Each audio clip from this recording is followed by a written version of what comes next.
Hey everybody, I'm Virginia Schmidt from Divinity Ranch, and I'm really glad that you guys are here with me today. And for those of you who have been with me from the beginning, I am thinking about changing my original name of this community from Divinity School to Divinity Ranch, so I'd love to hear how that makes you guys feel.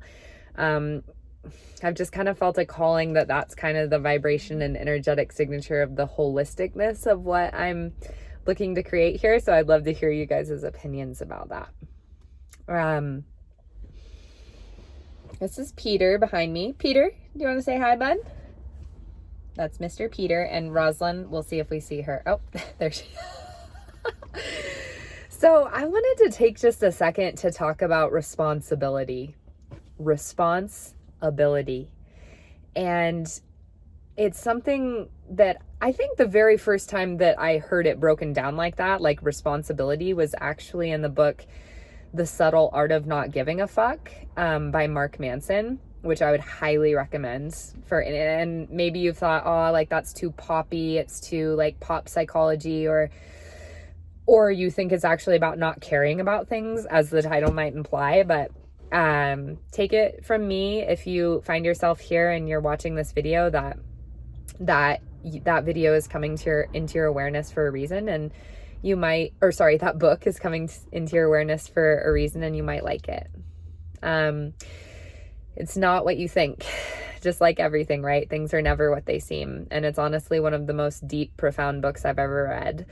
My mom and I went to Jackson for my birthday earlier this year, and that was a book that I read out loud to her on the drive, and we both found it really empowering. And so that was the first time that I heard this word responsibility broken down into, we always have a responsibility. And I'm actually going to go ahead and quickly tell the story that is included in that book, because it relates to this when he starts talking about this. So a lot of you guys have probably heard of William James. Yes, you've heard of him as the great success that he is, known by many as the father of modern psychology. And his brother was Henry James, quite a famous novelist. So he came from this really prestigious sort of elite family, and his sister was also a successful novelist. Again, I learned this story from the book, The Subtle Art of Not Giving a Fuck. So thank you, Mark Manson, for sharing this. It's something I think about often, and that I'm really excited to be sharing with you guys. So basically, to make a long story short, William James was a total screw up. Like, he came from this really rich and successful family. His father was a doctor. His father, finagled his way into getting his son, William James, into Harvard Medical School. He flunked out.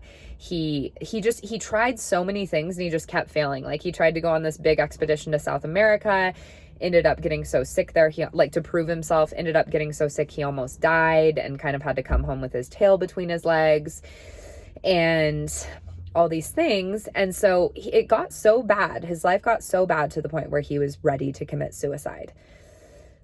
And in those last moments, just before he was going to commit suicide, William James decided, you know what? I'm going to do an experiment with my own life. That right there is empowering, right? By the way, if you ever do an experiment with your own life, make sure that you give it enough time to actually see the effects of the causes, to actually see the fruits of your actions. Because time is that great illusion that can fool us into thinking, if we give up too soon, that there were no fruits from our actions. So I just want to throw that out there. But so he gave himself long enough. So William James decided, for 1 year, I'm going to give it 1 year. And for 1 year, I am going to do an experiment wherein I take responsibility for every single thing that happens in my life. For 1 year, I am going to take responsibility for every single thing that comes into my awareness, basically.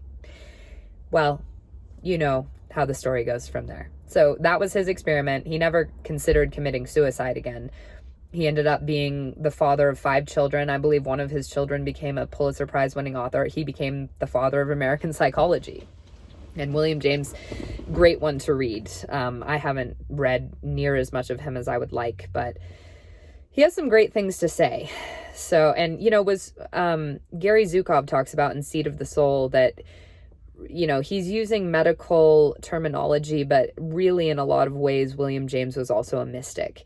And this is really quite a mystical experience to do, because it is based on this idea that we create our own reality. Like, that is exactly what taking responsibility for everything in our life implies. And if we make the experiment over a long enough period of time, which the Kabbalah defines as, or in the book, The Power of Kabbalah that I just finished, defines time as the seeming space between cause and effect. And we don't get to decide that. That's part of our test, though, is to see how faithful we can remain, even when it seems like too much time has passed and we want to say things like, see, it doesn't matter what I do, nothing happens anyway. Oh, it does. Just not when you thought it will or how you thought it will. But it does. For every action, there is an equal and opposite reaction. And really, they're one, right? Cause and effect, because time is the illusion. But what I just wanted to talk about just a bit with this responsibility idea is that breakdown. And that's what he does in The Subtle Art of Not Giving a Fuck. It's responsibility. What is my ability to respond? And anything that comes into my awareness that I am able to pause and become conscious toward, rather than reacting to, I have the ability to respond. I have a responsibility, the ability to respond to anything that comes into my awareness. I can affect change in anything that comes into my awareness. That includes anything that comes into my awareness, because it's not a coincidence. Even if I'm just walking by something and my eye catches a newspaper headline about a murder in Chicago, I have a responsibility to that. I have an ability to respond. I have an ability to keep my peace and imagine the best and be proactive. Or I can react and get really closed or get really angry or feel like it's someone else's fault or feel like that has nothing to do with me and be caught in those reactionary unconscious programs. So spiritual awakening, I do believe that the path of spiritual awakening is basically a path of willingly assuming more and more responsibility, to the point where you finally do realize that every single thing that comes into your awareness, you have a responsibility to. And I want to hear what you guys think about this and how you guys, conceptualize this, because I'm just going to end this particular video by saying that where it's felt poignant for me is in this idea that, The Power of Kabbalah by Yehuda Berg really hit home for me, of reacting versus being proactive. And that, again, the spiritual journey is basically becoming more and more proactive. And I think to me, that is synonymous with responsibility, because to consciously respond is like is on the other end of the spectrum of reacting. So if we can continue to practice techniques for presence, so that we can come into consciousness, come into the now instead of running on unconscious programs, then we can more and more come to that moment of a pause where we resist reacting. We resist whatever our automatic reaction would be. We remember, this is my responsibility. I have the ability to proactively respond. And you don't have to know what it is, because just by being willing and just by becoming conscious to the point that you resisted and stopped your immediate instinctual sympathetic nervous system reaction and chose instead to come into relaxation, to activate the parasympathetic nervous system for a moment, to assume responsibility, that right there is the proactive thing that you just did, and the way will then be shown. You don't have to know what to do. It's just the willingness. It's the willingness to be proactive and the willingness to take responsibility. And it's in those moments, which I think a lot of what I'm talking about also corresponds with the holy instant. And as per A Course in Miracles, it's in those moments that also beautifully, and it's not, I don't think that you literally need to say this. I think it happens automatically. But if you can come to that moment of consciousness, that can also be the moment where you essentially say, all right, Holy Spirit, I give it to you, and even that beautiful sense of surrender and relaxation and knowing and trusting that you're taken care of and that this is your responsibility. Like, I am here because I am here and experiencing this because I have the ability to respond. And I am also going to give myself over in service as to what that best response to most help others in the world and all my brothers and sisters and all life that is.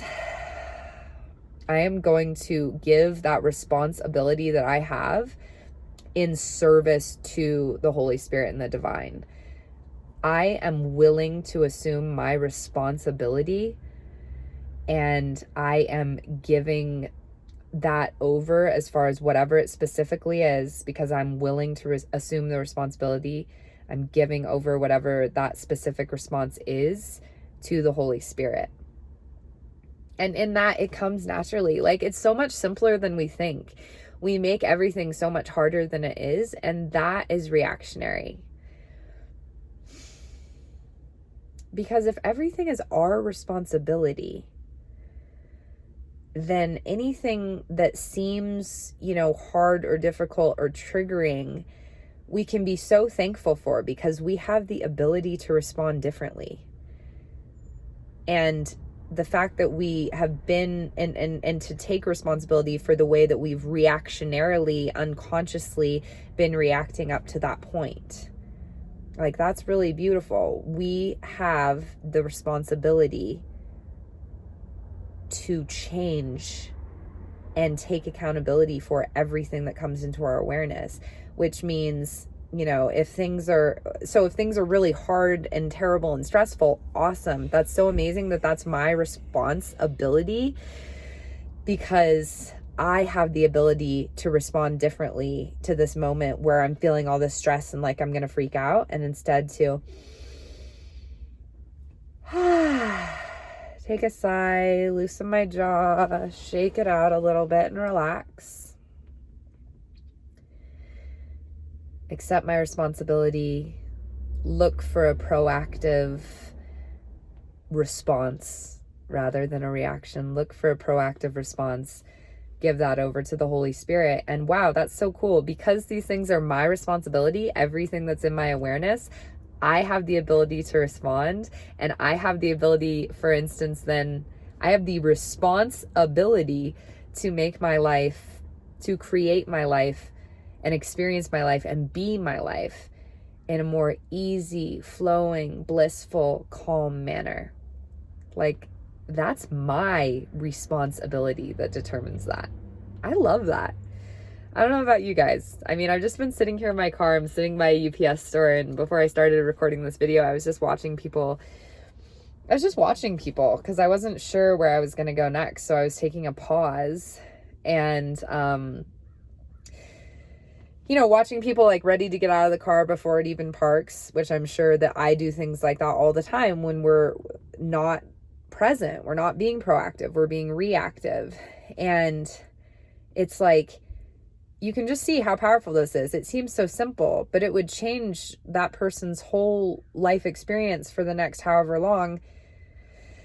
To just take another moment to be thankful that they safely arrived, and take a moment to get out of that reactive pattern of being in a hurry, assume responsibility for that stressful feeling of being in a hurry,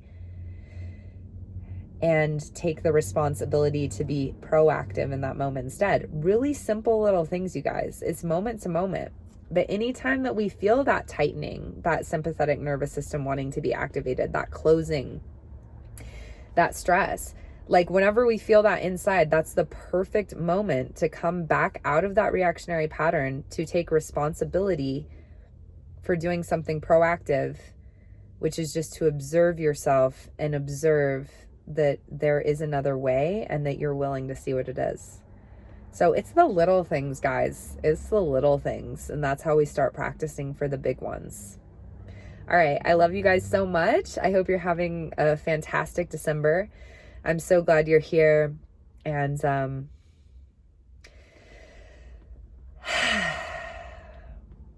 may we all be so empowered and blessed in this divine responsibility that we have here in this human experience. I love you guys. I'll talk to you soon. Bye.